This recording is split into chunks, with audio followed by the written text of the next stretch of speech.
ये जी ईद का second day है और फ़िश का बारबेक्यू बन रहा है और आप लोग सोच रहे होंगे कि बकरा ईद का सेकंड डे और फ़िश बारबेक्यू आखिर वजह क्या है?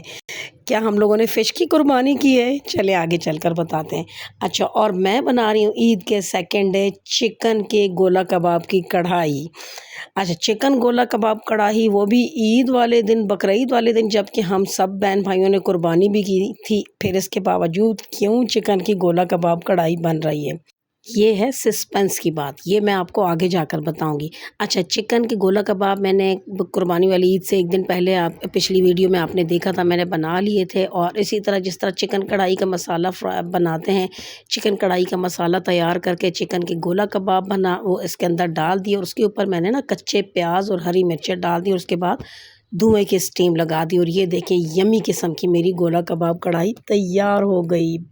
और इसे देखकर बड़ी ज़बरदस्त किस्म की भूख लग रही थी लेकिन हम इसे घर में नहीं खाएँगे, ये भी आगे जाकर आपको बताती हूँ।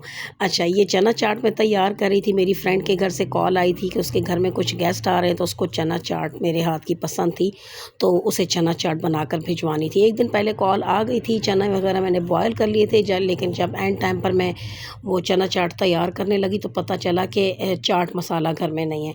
तो मैंने जल्दी से ये चाट मसाला मेरा सीक्रेट किस्म का चाट मसाला इंशाल्लाह ताला नेक्स्ट टाइम मैं आपको इसकी फुल रेसिपी दूंगी। चाट मसाला तैयार किया। अच्छा आपके जो खाने हैं ना आपके मसालों के मोहताज होते हैं। जितना आपका मसाले मज़ेदार होंगे इतना ही लजीज आपके खाने बनेंगे। अगर मसाले आपके अच्छे नहीं है तो खाने आप कितनी भी मेहनत कर लें खाने आपके अच्छे नहीं बनने। तो इसी तरह जो चना चाट के अंदर जो मसाला डालती हूँ ना चाट मसाला वो मैं अपना घर का होममेड चाट मसाला डालती हूँ। मैं किसी भी कंपनी का डब्बे वाला या खुला चाट मसाला बिल्कुल भी यूज़ नहीं करती। इसीलिए जो मेरी चना चाट है ना इतनी डिफरेंट बनती है, इतनी मज़े की बनती है कि सब लोग इसके फ़ैन हैं। और अब ये चना चाट बनाकर मैंने अपनी फ्रेंड के घर भिजवा देनी थी। ये देखिए मैंने चाट मसाला अपना तवे पर भून लिया था पैन में ड्राई और उसको पीस लिया था। उसके बाद ये चना मेरी चाट तैयार हो गई। चना चाट मैंने तैयार करके पैक करके अपनी फ्रेंड के घर भिजवा दी। अब गोला कबाब कढ़ाई का क्या करें? कुछ ना कुछ तो इसका करना ही है ना गोला कबाब कढ़ाई का। तो चले मैं वो भी बताती हूँ कि गोला कबाब कढ़ाई का हम क्या करने वाले हैं। लेकिन पहले ये चना चाट देख लें। मेरी ये चना चाट तैयार हो गई और इसको मैंने बाउल में पैक करना था लेकिन बाउल में पैक करने से पहले मैंने कहा मैं प्लेटर में तैयार करके आपको दिखाऊं कि ये देखें कितनी खूबसूरत लग रही है। अच्छा इसमें दही नहीं शामिल होती, दही जिसने भी शामिल करना हो वो एंड में अपनी मर्ज़ी से अपनी खुशी से दही डाल कर और खा ले, लेकिन हम लोग इस चना चाट को विदाउट दही खाते हैं। अच्छा इससे पहले कि मेरा दिमाग कुछ और सोचता, कुछ और मैं काम करती तो अचानक ही किचन की शेल्फ़ पर किसी ने जूस वग़ैरह रख दिया था। वो जूस मेरा हाथ लगने से मैं स्पून ले रही थी तो मेरा हाथ लगने से सारा का सारा जूस गिर गया। सॉरी शेल्फ़ पर नहीं किचन की विंडो में जहाँ पर मैंने अपनी स्पून्स वग़ैरह रखी हुई हैं। तो मुझे वो सारी की सारी स्पून्स निकालनी पड़ी और उसके बाद मैंने साबुन से ये जगह धोकर फिर टॉवल के साथ इसको ड्राई किया। और ड्राई करने के बाद दोबारा से मैंने जो है ना जो डेकोरेशन वाला फ्लावर पॉट था सॉरी फ्लावर पॉट जो था ये मैंने रख दिया। और ये आप खिड़की देख रहे हैं, ये पीछे खिड़की कितनी गंदी हो रही है। एक्चुअली ये जो मेरा बाहर का है ना हिस्सा थोड़ा सा ओपन है, तो जब झक्कड़ आंधी तूफ़ान और बारिश एक साथ आती है ना तो ये खिड़की बड़ी गंदी हो जाती है। इस विंडो को ना मैंने अभी साफ़ करना है, बल्कि ये देखें मैंने साफ़ कर भी लिया और दोबारा से स्पून्स वगैरह धोकर, कुछ स्पून्स के ऊपर जूस गिर गया था, कुछ के ऊपर नहीं गिरा था, तो ये दोबारा से स्पून्स वगैरह धोकर और मैंने दोबारा से विंडो में रख दी।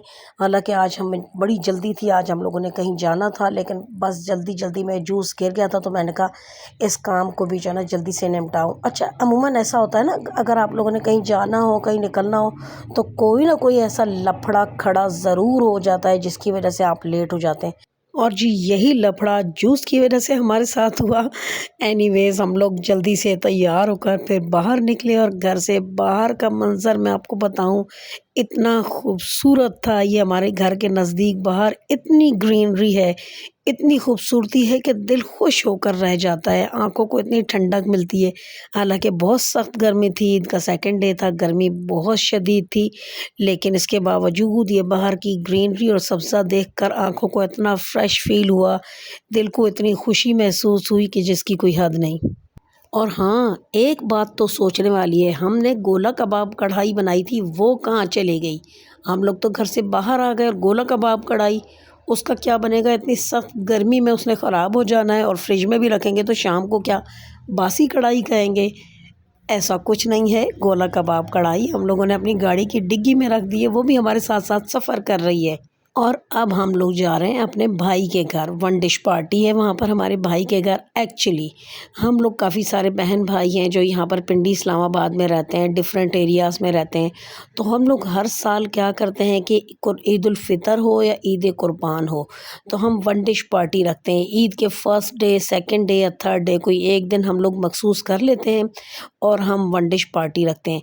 अच्छा, पता है इससे क्या फ़ायदा होता है? इससे फ़ायदा ये होता है कि हम माशाल्लाह काफ़ी सारे बहन भाई हैं, अगर कोई किसी के घर मिलने जाता है तो चंद बंदों से मुलाकात होती है और चंद बंदों से नहीं हो पाती, या कोई मेरे घर आ जाता है तो एक दो बंदों से मुलाकात होती है, एक दो से नहीं।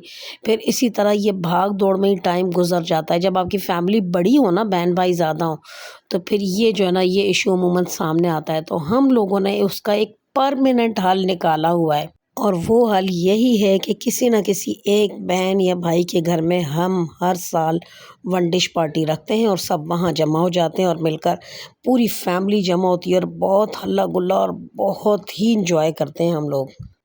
अच्छा, हम भाई के घर पहुँचने वाले हैं, लेकिन हमारे साथ गाड़ी में ज़बरदस्ती हमारी सौतेली बेटी भी बैठ गई है और वो ज़बरदस्ती की मेहमान है।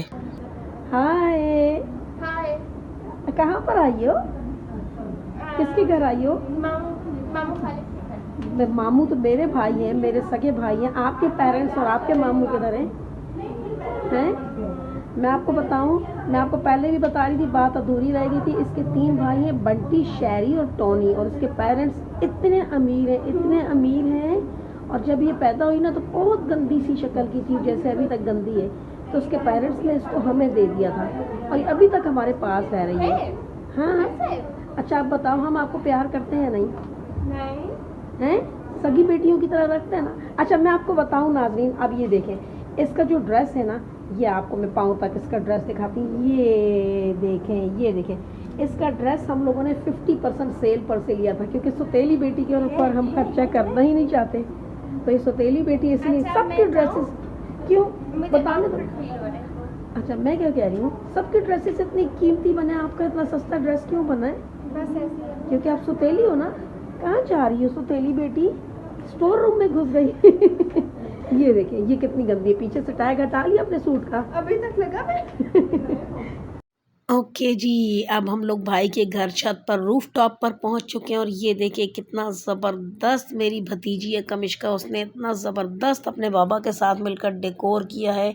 इतनी इंटेलिजेंट बच्ची है। अच्छा, ये वाला जो पोर्शन है ना, जहाँ पर एक गार्डनिंग वगैरह है, ये सारा का सारा पोर्शन हम ख़वातीन, कज़न्स और उनके जो बच्चे बच्चियाँ हैं उनके बैठने के लिए, कि वो यहाँ पर बैठकर खाना वाना खाएंगी। ठीक है। और बॉयज़ के लिए और मर्दों के लिए वो एक अलग पोर्शन तरतीब दिया गया, और जो बिल्कुल छोटे छोटे बच्चे हैं उनके लिए एक छोटा सा हार्ट नुमा बनाया गया है। और ये देखें, अम्ब्रेला, अम्ब्रेला के नीचे लाइटनिंग। ये मेरे भाई बड़े ही क्रिएटिव हैं, भाई और उनकी बेटी ने जो है ना क्रिएटिविटी की है। अच्छा, ये जो सामने आपको नज़र आ रहा है मर्दों के बैठने वाला पोर्शन है, और ये बच्चों के लिए छोटा सा हट बनाया गया है कि छोटे छोटे बच्चे इसमें बैठकर खाना खाएं। ये मेरे हस्बैंड बड़े मासूम से यहाँ चेयर के ऊपर बैठे हुए। और ये देखें, लेडीज़ के हिस्से में ये लड़के कहाँ से आ गए भाई, चलो निकलो यहाँ से। ये देखें जी, ईद के सेकंड डे हमारा बारबेक्यू हो रहा है फ़िश का। लोग जो है ना बीफ का बारबेक्यू करते हैं, हम लोग फ़िश का कर रहे हैं। वजह मैं आपको बताती हूँ, क्योंकि हम लोगों ने सारे आइटम्स एक साथ रखने थे कि फ़िश भी हो, चिकन भी हो, मटन भी हो और बीफ भी हो। अच्छा, अब जो बकाया बीफ बचा हुआ है ना, बाकी जो बीफ हम लोगों ने बचा कर रखा हुआ है, तो बीफ का बारबेक्यू भी होगा, लेकिन वो बीफ का बारबेक्यू कहीं पहाड़ों पर जाकर हम लोग करेंगे। आज के दिन ये देखें, मेरी भाभी बीफ बिरयानी बनाकर लाई हैं। और अब ये देखें, अब ये ढक्कन खोला जा रहा है। ये मेरे भाई ने जो बारबेक्यू किया है फ़िश का, ये है। अब मेरी कढ़ाई के ढक्कन खुलने वाला है। टन टन, ये देखें, चिकन की गोला कबाब कढ़ाई। और यहाँ पर ये आ गया मटन का आइटम, ये मेरी बड़ी बहन की तरफ से था। अब बाकी रह गए नान और कोल्ड ड्रिंक्स, वो सबसे छोटी बहन की तरफ से था। और ये जहाँ पर ये खाना रखा गया ये मर्दों का सिटिंग एरिया था और बच्चे अपने अपने हट में जाकर खाना स्टार्ट करेंगे। अच्छा जी, खाना शुरू हुआ। हर चीज़ इंतहाई लाजवाब थी, बहुत मज़े की थी। हम लोगों ने बहुत फ़न किया, गेमिंग की, खाया पिया और फिर अपने घरों को लौटने से पहले हम लोगों ने प्लान किया कि अब जो बीफ का बारबेक्यू करना है हम लोगों ने कहाँ करना है। हम लोग कहीं पहाड़ी और बहुत पुरफ़ज़ा और ख़ूबसूरत मकाम पर बीफ का बारबेक्यू करना चाह रहे हैं। अच्छा, सब लोग ऐसा करेंगे कि सब लोग अपने अपने घरों से बीफ लेकर और बीफ के ऊपर बारबेक्यू मसाला लगाकर लेकर आएंगे। साथ में कोयले, अंगीठी, सीखें, सब कुछ साथ होगा। ओके जी, इसके साथ इजाज़त चाहती हूँ। अल्लाह हाफिज़।